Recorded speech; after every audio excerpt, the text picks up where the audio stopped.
अस्सलाम वालेकुम leaders, I hope so you are all doing well. तो आज का टॉपिक जैसा कि आपको पता है कि ये है कि बिगनर के अंदर आपने अपने पर्सन को किस तरह से लेके चलना होता है। तो मैंने आपके सामने कुछ चीज़ें राइट डाउन की हैं। आप इसको स्क्रीनशॉट भी ले सकते हैं या फिर इसको कहीं पे कॉपी पे लिख भी सकते हैं, ताकि आपको याद रहे कि आपने अपने पर्सन को स्टेप बाय स्टेप किस तरह से लेके चलना होता है बिगनर के अंदर। तो सबसे पहला स्टेप हमारे पास आता है कंग्रेचुलेशंस। जब आपका पर्सन बिगनर के अंदर एंटर होता है, जब वो स्मॉल बिलिंग कर लेता है, और जब वो कोई पर्सन स्मॉल बिलिंग करता है तो इसी से हमें आइडिया हो जाता है कि वो क्वालिटी पर्सन है, वो करने वाला पर्सन है। तो उसको सबसे पहले तो आपने कंग्रेचुलेशंस बोलना होता है। उसकी स्लिप या उसके साथ ग्रुप के अंदर शेयर करके उसको कंग्रेचुलेट कहा जा सकता है, या उसको पर्सनली आप कंग्रेचुलेट कर सकते हैं कि माशाल्लाह आपने बिलिंग की है, आप आगे नेक्स्ट ग्रुप के अंदर जो कि बिगनर का ग्रुप है उसके अंदर एंटर होने जा रहे हैं, तो उसको कंग्रेचुलेशन करें।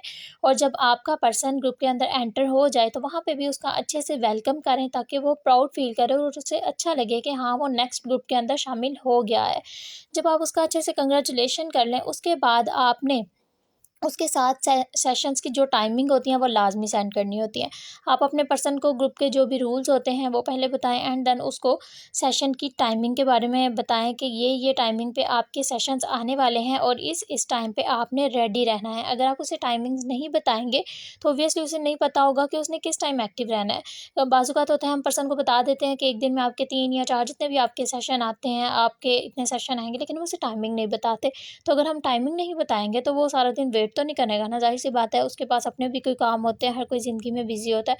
तो आपने उसके साथ आपका जो भी स्केड्यूल बना हुआ है टाइमिंग का वो लाज़मी सेंड करना है, और उसको याद दहानी भी करवा देनी है कि आपने इन सारी टाइमिंग्स पे लाज़मी ग्रुप के अंदर एक्टिव रहना है, वहाँ पे अपनी अटेंडेंस मार्क करवानी है, वहाँ पे स्क्रीनशॉट शेयर करने हैं, ताकि आपके जो सीनियर्स हैं, जो आपको वहाँ पे जज कर रहे हैं, उनको पता चलता रहे कि आप वहाँ पे एक्टिव भी हैं कि नहीं हैं।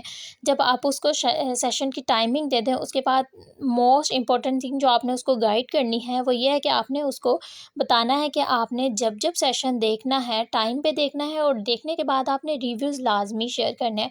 जब आप रिव्यूज़ शेयर नहीं करेंगे तो सीनियर्स को पता नहीं चलेगा कि आपने मुकम्मल देखा भी है या नहीं, आपको कुछ समझ आई भी है या नहीं। तो इस वजह से आपने जो है रिव्यूज़ अपने लाज़मी शेयर करने होते हैं, और वहाँ पर आपने एक्टिव पर्सन के अंदर शामिल होना होता है। क्योंकि आपको पता है कि ये प्लेटफ़ॉर्म ऐसा है कि यहाँ पर बहुत सारे फॉर्म्स होते हैं, बहुत सारे लोग होते हैं, लेकिन यहाँ पर सिर्फ़ और सिर्फ़ क्वालिटी पर्सन ही आगे जाते हैं, जो कि रियल में एक्टिव पर्सन होते हैं, जो लाइफ़ में रियल में कुछ करना चाहते हैं। तो इस वजह से आपने अपने सेशन की टाइमिंग पर खुद को अलर्ट रखना है कि ये मेरा टाइम हो गया, देन आपने सेशन देखना है, और उसके बाद आपने रिव्यूज़ लाज़मी शेयर करने होते हैं। उसके बाद आप नेक्स्ट स्टेप पे आ जाते हैं। सॉरी, यहाँ पे बाय मिस्टेक बाइंडिंग लिखा गया, यहाँ बॉन्डिंग आना था। बॉन्डिंग आपने अपने पर्सन के साथ इन 4 डेज़ के अंदर बनानी होती है। अब बॉन्डिंग से मुराद ऐसी बॉन्डिंग नहीं आपने लेनी जिससे आपको मसला है या सामने वाले पर्सन को मसला है। मतलब अगर मैं आपको खोल के बयान करूँ तो अगर आप मेल और फीमेल के की तरफ चले जाओ, अगर आप फीमेल के साथ उस तरह की बॉन्डिंग बना सकती है, लाइक फ्रेंडशिप की तरफ जा सकती है, ताकि वो अपने घरेलू मामलात, मतलब बहुत अच्छे से एक दूसरे के साथ चीज़ें बयान कर लेना बिना किसी झिझक के, ये फीमेल के साथ कर सकती है, मेल के साथ कर जाता है। लेकिन जहाँ आपका जेंडर चेंज हो जाता है, अगर आप फीमेल मेल के साथ पर्सपेक्टिंग कर रहा है, मेल फीमेल के साथ पर्सपेक्टिंग कर रहा है, तो वहाँ भी उसने बॉन्डिंग तो बनानी है, लेकिन बॉन्डिंग बनाने का वहाँ पे थोड़ा-सा असूल चेंज हो जाएगा। वहाँ आपने प्रोफ़ेशनलिज़्म में रहना है। रहना तो आपने हर सूरत प्रोफ़ेशन में ही है, मतलब बिल्कुल भी आपने फ़ालतू किस्म की बातें नहीं करनी। लेकिन जब आपकी जेंडर चेंज हो जाएगा, जेंडर अलग-अलग है, तब आपने ज़्यादा एहतियात करनी है, ताकि ज़रा-सा भी कोई मसला ना आए, या हमारी जो बातचीत है, जो हमारा बिज़नेस है, वो फ्रेंडशिप की तरफ ना चला जाए, या फिर आपने किसी भी किस्म का रिश्ता नहीं निकाल लेना, मतलब भाई-बहन नहीं बन जाना, कोई भी ऐसा रिश्ता नहीं निकालना। आपने सर, मैम कह के एक-दूसरे को मुखातिब करना है, और इस तरह की बॉन्डिंग बनानी है कि उसमें एक रिस्पेक्ट का रिश्ता हो।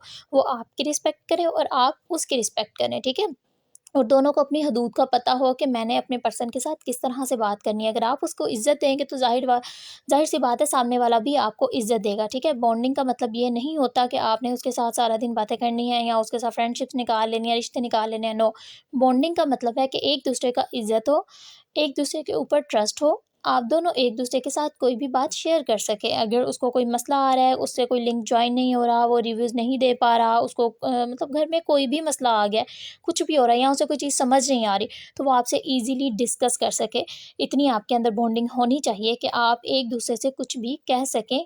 आपका पर्सन कभी भी आपसे ये कहते हुए हिचकिचाए ना कि मैं नहीं देख पाया। ऐसा ना हो आप उसको बहुत ज़्यादा डाँट रहे हो या आपने इतनी ज़्यादा स्ट्रिक्टनेस रखी हो कि वो बता ही ना पाए कि मैं नहीं देख पाया, क्योंकि अब हर कोई इंसान बिज़ी होता है, लाइफ़ में कुछ ना कुछ होता रहता है। तो अक्सर पर्सन होता है जो किसी ना किसी वजह से अगर नहीं देख पाया तो वो आपको ईज़िली बता सके, इतनी बॉन्डिंग आपकी उसके साथ होनी चाहिए। उसके बाद नेक्स्ट आ जाते हैं इम्पोर्टेंट। इम्पोर्टेंस से मुराद ये है कि आपका जो भी प्रोस्पेक्ट है आपने उसको इम्पोर्टेंस देनी है। ऐसा नहीं है कि आपके प्रोस्पेक्ट ने आपको सुबह 11:30 पे फ़र्ज़ करें 11:30 या 3:30 जो भी आपका सेशन आया, लेकिन उस वक़्त वो नहीं देख पाया, लेकिन उसने आपको मैसेज किया कि मैम मैं इस टाइम अवेलेबल नहीं हूँ, मैं नहीं देख पाऊँगा। लेकिन आप उसका मैसेज आके रात को सीन करें, इससे ऐसे उसको बुरा लगेगा कि मैंने तो मैम को इन्फॉर्म किया था, पता नहीं उन्होंने आगे सीनियर्स को इन्फॉर्म किया भी है या नहीं। तो आप अपने पर्सन के को इम्पोर्टेंस दें, उसको इस चीज़ का एहसास हो कि हाँ मैम मुझे आस्क कर रही हैं या सर मुझे आस्क कर रहे हैं, और बहुत उसको लकी फ़ील हो कि आप उसको मिले हैं, वो आपके साथ ट्रेनिंग लग रहा है, उसको लकी फ़ील होना चाहिए। ऐसा ना हो कि आप उसको टाइम ही नहीं दे रहे, आप उसके सवालों का जवाब ही नहीं दे रहे, तो वो इधर-उधर देखता हो कि यहाँ शायद कोई और अपलाइन ज़्यादा अच्छा होता जो मुझे बहुत ज़्यादा अच्छे से गाइड करता। तो आप उसको इम्पोर्टेंस देंगे तो ऑब्वियसली वो भी आपको इम्पोर्टेंस देगा, ठीक है? लेकिन इम्पोर्टेंस देने का ये मतलब नहीं है कि आप उसको अगर वो रात के 12 बजे मैसेज कर रहा है तो आप उठ के 12 बजे उसको रिप्लाई करने लग जाइए, नो। आपकी अगर कोई टाइमिंग फिक्स है कि आप रात को 12 बजे काम नहीं करते अपना, आप आंस नहीं देते, तो आप मत दें, क्योंकि आपका भी एक बिजनेस है, आपका भी एक स्केड्यूल बना हुआ है, जैसे उसका एक स्केड्यूल है आपका भी स्केड्यूल है। आप अपने स्केड्यूल को फॉलो करें, वो अपनों का फॉलो करेगा। लेकिन अगर दिन में वो मैसेज कर रहा है तो ऑब्वियसली आपका जवाब देना उसको बनता है, और इस ऐसे से उसको फील भी होगा कि हाँ मैं यहाँ पे इंपॉर्टेंट हूँ, मेरी अपलाइन हर वक्त मेरे साथ जुड़ी हुई है। उसके बाद आ जाता है next step, answer the questions. ये जो 4 डेज़ की ट्रेनिंग होती है, इसके अंदर ना पर्सन आपको पता है पूरी तरह प्लान को देख रहा होता है, मार्केटिंग प्लान को देख रहा होता है, प्रोडक्ट को देख रहा होता है, अपने जो है वर्किंग प्लान, हर चीज़ को वो देख रहा होता है, तो उसके माइंड में बहुत सारे क्वेश्चंस आ रहे होते हैं। अब आपकी बॉन्डिंग भी उसके साथ बन चुकी होती है, तो अब वो ज़ाहिर-सी बात है आपके साथ क्वेश्चन करेगा। मेबी वो आपकी सैलरी पूछे या वो आपसे काम के बारे में पूछे, वो बहुत कुछ पूछना चाहेगा, और अगर वो पूछेगा तो आपने उसको हरगिज़ ये नहीं कहना कि सर ये मैं बाद में बताऊँगी या ये आपको बिज़नेस में आने के बाद पता चलेगा, नो। उसको बिज़नेस में आने से पहले बिगिनर के अंदर उसके तमाम तर क्वेश्चंस अगर वो कर रहा है तो उसके क्लियर होने चाहिए। वो किसी भी किस्म का क्वेश्चन हो सकता है। अगर वो आपसे आपकी सैलरी के बारे में क्वेश्चन कर रहा है तो उसको भी आपने एक तरीके से हैंडल करना है। जो भी आपकी सैलरी आई हुई है, जितना आप वहाँ से अर्न कर चुके हुए हैं, उसको बिल्कुल लॉयल्टी के साथ बताएँ, और अगर आप बिल्कुल अर्न नहीं कर चुके, तो आप उसको बताएँ कि आई एम न्यू, मैं बिल्कुल न्यू हूँ यहाँ पे, मैं बिगिनर हूँ, मैं अभी चल रहा हूँ। आप अपने सीनियर की एग्ज़ाम्पल्स उसको दें, लेकिन उसके क्वेश्चंस को क्लियर ज़रूर करें। अगर आप उसके क्वेश्चंस क्लियर नहीं करेंगे तो ऑब्वियसली उसको कहीं न कहीं डाउट आएगा कि शायद ये मैम मुझसे कुछ छुपा रही हैं या सर मुझसे कुछ छुपा रहे हैं, तो ज़रूर कुछ मतलब वो थोड़ा-सा ना फिर वो क्या करेगा कि जब आप उसके क्वेश्चन के आंसर नहीं करेंगे तो वो वही क्वेश्चन के आंसर लेने के लिए या तो यूट्यूब पे चला जाएगा या तो किसी अदर पर्सन के पास जाएगा, और अदर पर्सन के पास जाएगा तो ऑब्वियसली डिमोटिवेट होके ही वापस आएगा, क्योंकि लोग जो हैं वो डिमोटिवेट कर देते हैं। और अगर वो यूट्यूब पे जाएगा तो यूट्यूब पे भी हमें नहीं पता कि वो किस तरह का कंटेंट देखने वाला है, वो नेगेटिव देखने वाला है या पॉजिटिव देखने वाला है। इसलिए कोशिश करें कि आपके पर्सन को उसके माइंड में कोई भी क्वेश्चन आता है तो वो सारे के सारे सवालों के जवाब उसको आपसे मिल सकें और बिगनर की ट्रेनिंग के अंदर मिल सकें। आप उसको वेट ना करवाएँ कि जब आप बिज़नेस में आएँगे, ऑब्वियसली वो बिज़नेस में आएगा ही तब जब उसके सवाल क्लियर होंगे। जब तक उसके तमाम तर सवालों के जवाब उसको नहीं मिलेंगे, वो कभी भी बिज़नेस को जॉइन नहीं करेगा। उसके बाद नेक्स्ट आ जाता है डेली टॉक। आपने उससे डेली बात करनी है। अब ये नहीं है कि 2-2 3-3 घंटे आप उसके साथ कॉल पे बात कर रहे हैं, ये मेरे कहने का मतलब हरगिज़ नहीं है। डेली बात का मतलब ये है कि आपने डेली अपने पर्सन से लाज़मी पूछना है कि अच्छा ये आज ये वाले टॉपिक क्लियर हुए हैं, मैंने देखा। आपको खुद पता होना चाहिए पहली बात कि आज कौन-कौन से टॉपिक आ रहे हैं, 11:30 पे कौन-सा आ रहा है, 3:30 पे कौन-सा आया है, या जो भी आपकी टाइमिंग्स है, तो आपको खुद पता होना चाहिए। और फिर आप अपने पर्सन से बात करें डेली बेसिस पे, अच्छा कि मैम आज आपके माशाल्लाह ये टॉपिक्स क्लियर हुए हैं, तो आपको अच्छे से क्लियर हो गए। अगर आपको कहीं डाउट है, कोई चीज़ समझ नहीं आई तो आप मुझसे पूछें। ऐसा कहने से उसको फिर से इम्पोर्टेंस फ़ील होगा, वही बात आ गई कि आपने उसको इम्पोर्टेंस देनी है कि मैम मुझे अच्छे से देख रही हैं, मैं ग्रुप के अंदर वैसे ही स्क्रीनशॉट शेयर नहीं करा, मुझ पे पूरी नज़र है, मुझे देखा जा रहा है, सीनियर्स मुझे जज कर रहे हैं। तो आपने उससे डेली इस हवाले से बात करनी होती है, उसके टॉपिक्स के हवाले से, ना कि वैसे ही 2-2 3 घंटे फ्रेंडशिप पे, ओके।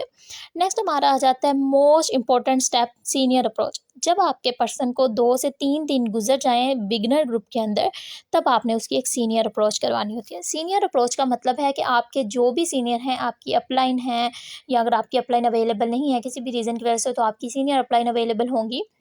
आपने क्या करना होता है, उस पर्सन का कॉन्टैक्ट अपने सीनियर के साथ शेयर करना होता है और उन्हें बताना होता है कि इनकी सीनियर अप्रोच करनी है।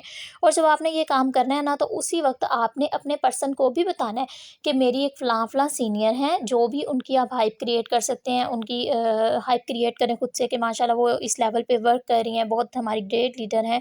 तो ऐसा अगर आप करेंगे तो सामने वाला पर्सन जो है आपकी सीनियर को इज़्ज़त देगा और थोड़ा-सा जो है रिस्पेक्टफुल होके भी बात करेगा और थोड़ा-सा डर के भी बात करेगा। उसको पता होगा मेरे आगे सीनियर है। अगर आप हाइप क्रिएट नहीं करेंगे तो वो सीनियर की वो इज़्ज़त नहीं देगा जो उस सीनियर की बनती है, ठीक है? फिर सीनियर क्या करेंगे कि वो पर्सन से बात करते हैं, पर्सन से बात करके पूछते हैं कि आपकी ट्रेनिंग कैसी जा रही है? आपको कोई प्रॉब्लम तो नहीं आ रही है? आपकी अपलाइनर्स आपको अच्छे से गाइड कर रही हैं या नहीं कर रही? ऐसा करने से पर्सन को मज़ीद इम्पोर्टेंस फ़ील होता है कि यहाँ मेरा ध्यान रखा जा रहा है कि कहीं मुझे कोई मसला तो नहीं आ रहा? जहाँ मेरी अपलाइन मेरा इतना ख़्याल रख रही है, वहाँ अपलाइन के सीनियर्स भी मेरा ख़्याल रख रहे हैं। मतलब यहाँ पे एक पूरा नेटवर्क, पूरी टीम वर्क कर रही है। कोई अकेला बंदा मुझे नहीं चला रहा। तो इससे क्या होता है, आपके प्लेटफ़ॉर्म के ऊपर और आपके ऊपर पर्सन का ट्रस्ट मज़ीद बिल्ड हो जाता है। सीनियर अप्रोच बहुत अहम किरदार अदा करती है। तो इसको आप अपने बिगिनर के पर्सन के साथ लाज़मी सीनियर अप्रोच करवाया करें। और सीनियर अप्रोच का मोस्ट इम्पोर्टेंट यही है, जो मैंने आपको पहले भी बताया, कि आपके पर्सन को पता होना चाहिए कि आज आपको सीनियर की कॉल या फिर मैसेज आने वाला है, ठीक है?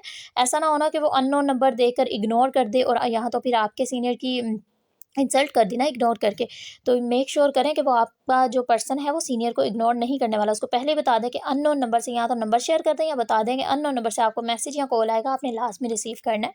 तो ऐसा करने से वो रिसीव भी करेगा और इज़्ज़त से बात भी करेगा और उसके ऊपर जो ट्रस्ट है वो मज़ीद बढ़ जाएगा। उसके बाद नेक्स्ट स्टेप आ जाता है आस्क इम्पोर्टेंट टॉपिक्स। अब सीनियर अप्रोच करने के बाद आ जाता है चौथा दिन, यानी कि आखिरी दिन। आखिरी दिन जब आ जाता है तब आपने अपने पर्सन से पूछना होता है कि जैसे कि टॉपिक्स तो बहुत सारे होते हैं, लेकिन आपको पता है हाफ़ उसमें से मोटिवेशनल होते हैं और हाफ़ उसमें से नॉलेजेबल होते हैं। तो मोटिवेशनल तो चलो ठीक है, उसने साथ-साथ रिव्यू शेयर किए और आपने देख लिया कि हाँ, वो मोटिवेट हो रहा है, उसे पता चल रहा है कि ज़िंदगी में आगे बढ़ना चाहिए।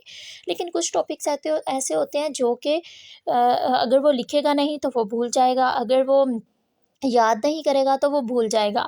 जैसे कि उसमें सीसी का टॉपिक आ सकता है, मार्केटिंग प्लान आ सकता है, प्रोडक्ट आ सकता है, एसबीआई मॉडल आ सकता है। तो ये सारे टॉपिक्स आपने मेक श्योर करने हैं 4th डे वाले दिन कि आपके ये गुज़र गए हैं, मतलब आपके क्लियर हो गए हैं, या कोई ना कोई गलती से या किसी भी रीज़न की वजह से आपसे स्किप हुआ है।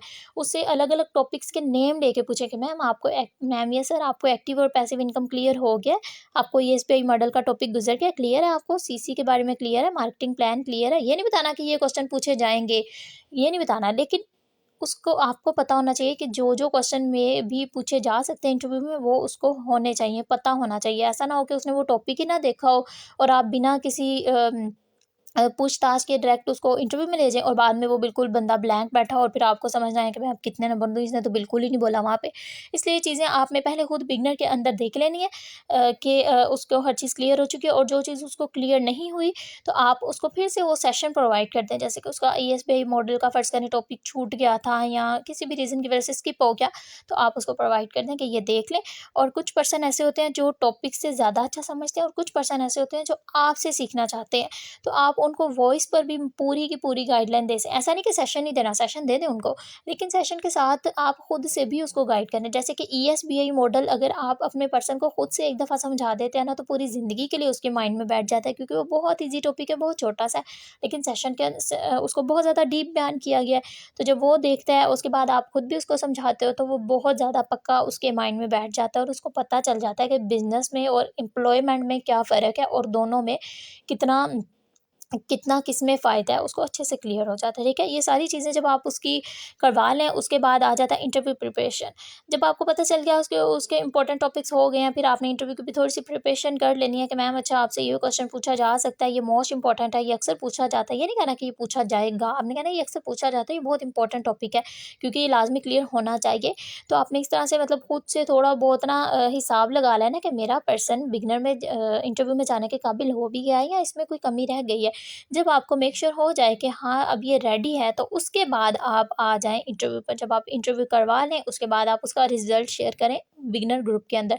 लेकिन आपने उसको बताना ज़रूर है कि आपका रिज़ल्ट जो है वो बिगिनर ग्रुप के अंदर ही आएगा और वहाँ सब लोग देखेंगे। अगर आप ऐसा बताते हैं ना, तो पर्सन जो है ना इंटरव्यू अच्छे से देता है। उसको पता होता है कि मेरे मार्क्स जो है ना वो पूरी टीम के आगे, पूरे सीनियर्स के आगे जाने वाले हैं। अगर तो हम उसको कहेंगे ना, पहले नहीं बताएँगे, तो उसको लगेगा शायद मेरे पास आने हैं, तो वो इतना ज़्यादा ज़रा रिलैक्स रहेगा। लेकिन जब आपने उसको ऑलरेडी बता के रखा होगा ना कि आपका रिज़ल्ट ग्रुप के अंदर शेयर होना है, तो वो ज़्यादा अच्छे से करेगा, क्योंकि उसको पता है हर इंसान जो है ना अ अकेले में वो किसी भी तरह की इंसल्ट होती जाए उसको नहीं फ़ील होती, लेकिन वो एक जहाँ उसकी एक बनी होती है ना, इज़्ज़त बनी होती है कि डेली वो रिव्यूज़ शेयर कर रहा होता है, एप्रिशिएट हो रहा होता है और उसको होता है कि जो मेरी इज़्ज़त बनी हुई है ना, अब वो बनी रहे। मेरा बड़े अच्छे मार्क्स आए, सारे मुझे कांग्रेचुलेट करें, मुझे सर्टिफ़िकेट मिलना चाहिए। तो उसके ऐसा बताने से फिर उसके अंदर जो है मज़ीद कॉन्फिडेंस आता है और वो मज़ीद अच्छे तरीके से अपना इंटरव्यू क्लियर करता है। और जब इंटरव्यू क्लियर हो जाए, जब आप उसका सर्टिफ़िकेट वग़ैरह, अगर उसने सर्टिफ़िकेट गेन किया है तो शेयर कर दें। हाँ, ऐसी सूरत में अगर कोई पर्सन सर्टिफ़िकेट गेन नहीं कर सका, मतलब उसके 45 से थोड़े कम मार्क्स आ गए हैं, क्योंकि अक्सर पर्सन होते हैं, आता होता है लेकिन वो लो कॉन्फिडेंस की वज़ह से जवाब नहीं दे पाते, तो नंबर कम आ जाते हैं। तो ऐसी कंडीशन में आपने अपने पर्सन का रिज़ल्ट शेयर करने से पहले उसको पर्सनली जाके बताना है कि मैम, आप इस वज़ह से कॉन्फिडेंस लो होने की वज़ह से या उस छोटी मिस्टेक, जो भी मिस्टेक उसकी हुई होगी, आपने उसको बताना है कि इस वज़ह से आपको जो है सर्टिफ़िकेट नहीं गेन कर सकी, लेकिन कोई बात नहीं, इंशाल्लाह जो कमियाँ रह गई हैं वो आगे चल के मैं आपकी क्लियर खुद भी करवाऊँगी और मुझे पूरी उम्मीद है कि आप ज़रूर बहुत आगे जाएँगी। मतलब उसको हौसला दें, उसको बिल्कुल भी बुरा फ़ील ना करवाएँ कि आपने गेन नहीं किया सर्टिफ़िकेट, क्योंकि कुछ-कुछ पर्सन इस तरह के होते हैं, वो होते बहुत अच्छे हैं, पैशनेट भी होते हैं, लेकिन जस्ट वो थोड़े अनएजुकेटेड होते हैं कि वो इतने ज़्यादा अच्छे मार्क्स नहीं ले पाते, तो उनको बिल्कुल भी डीमोटिवेट ना करें, डिग्रेड ना करें। उनको हौसले के साथ अच्छे से प्यार से बताएँ कि मैम, आपका सर्टिफ़िकेट तो नहीं गेन हुआ, लेकिन माशाल्लाह बहुत अच्छे से आपने किया है, आपने हिम्मत से ज़्यादा किया है। फिर उसके बाद उसका रिज़ल्ट जो है ना ईज़िली अपना ग्रुप के अंदर शेयर करें बगैर सर्टिफ़िकेट के, एंड देन फिर सब उसको भी कांग्रेचुलेट करेंगे। और जब आप अपने पर्सन का रिज़ल्ट ग्रुप में शेयर कर दें, उसके 1 से डेढ़ घंटे बाद लाज़मी आपने अपने पर्सन को बिगिनर ग्रुप में से रिमूव करवा देना होता है, ठीक है? क्योंकि उसके बाद आपको पता है नेक्स्ट डे, या फिर अगर मॉर्निंग में करवा लिया तो कुछ लोग उसी दिन वर्किंग प्लान दे देते हैं, लेकिन अगर दोपहर में हो रहा है, कोशिश किया करें कि जिस दिन आपका पर्सन इंटरव्यू दे रहा है ना, उसके अगले दिन वर्किंग प्लान दें, उसी दिन ना दें, ताकि वो ज़रा रिलैक्स हो जाए। उसके बाद 1 से डेढ़ घंटे बाद आप उसको पर्सन को रिमूव करवा दें। और हाँ, रिमूव करने से पहले भी उसको बताना है आपने कॉल के अंदर, जब इंटरव्यू क्लियर होता है कॉल के अंदर आपने हर चीज़ बता देनी होती है कि मैम, जैसे ही आपका रिजल्ट आएगा मैं ग्रुप में शेयर करूँगी। ग्रुप में शेयर करने के बाद जो है मैं आपको 1 से डेढ़ घंटे बाद वहाँ से रिमूव करवा दूँगी, तो आपने परेशान नहीं होना। आपका टास्क मुकम्मल हो गया, इस वजह से आपको रिमूव किया जा रहा है और कोई रीज़न नहीं है। अक्सर अगर आप बताएँगे नहीं ना पर्सन को, तो वो उसको मतलब कुछ पर्सन बुरा मान जाता है कि मुझे क्यों निकाला? मतलब मैंने क्या किया? मैं तो इतना अच्छा चल रहा था। तो आप उनको पहले ही बता दें कि इस वजह से आपको रिमूव किया जा रहा है, बिकॉज़ आपका यहाँ पे जो टास्क था वो मुकम्मल हो गया, माशाल्लाह आपने सर्टिफ़िकेट गेन कर लिया। उसके बाद आप उसको रिमूव करवा दें, एंड देन फिर आप उसको कॉल पे गाइड करें अच्छे से कि सर, आपका जो वर्किंग प्लान है, कल इंशाल्लाह लास्ट टास्क आपके साथ शेयर किया जाएगा, आपको वर्किंग प्लान दिया जाएगा, और जब आप वर्किंग प्लान देखेंगे फिर आपकी सीनियर के साथ मीटिंग होगी और इंशाल्लाह आप बिज़नेस के अंदर कदम रखेंगे और आपको पता चलेगा कि आप किस तरह से अब अपने बिज़नेस को स्टार्ट कर सकते हैं, ठीक है। इससे पर्सन जो है बिल्कुल फिर आपसे मज़ीद क्वेश्चनिंग नहीं करेगा, बिकॉज़ उसको पता चल जाएगा कि कल मेरे साथ वर्किंग प्लान शेयर होने वाला है, तो वो फिर पूरा दिन जो है वो आराम से गुज़रेगा। एंड देन अगले दिन फिर आप उससे जैसे भी फ़ॉलो-अप लेते हैं, सलाम या जो भी आप करते हैं उस तरह से लेके, एंड देन अपने सीनियर के साथ आप टाइम फ़िक्स करके और उसको वर्किंग प्लान शेयर कर दें। आज का अभी फ़िलहाल टॉपिक इतना ही था, बाकी इंशाल्लाह मज़ीद गाइडलाइन आपको नेक्स्ट टॉपिक में मिलेगी। फ़िलहाल के लिए अल्लाह हाफ़िज़, टेक केयर।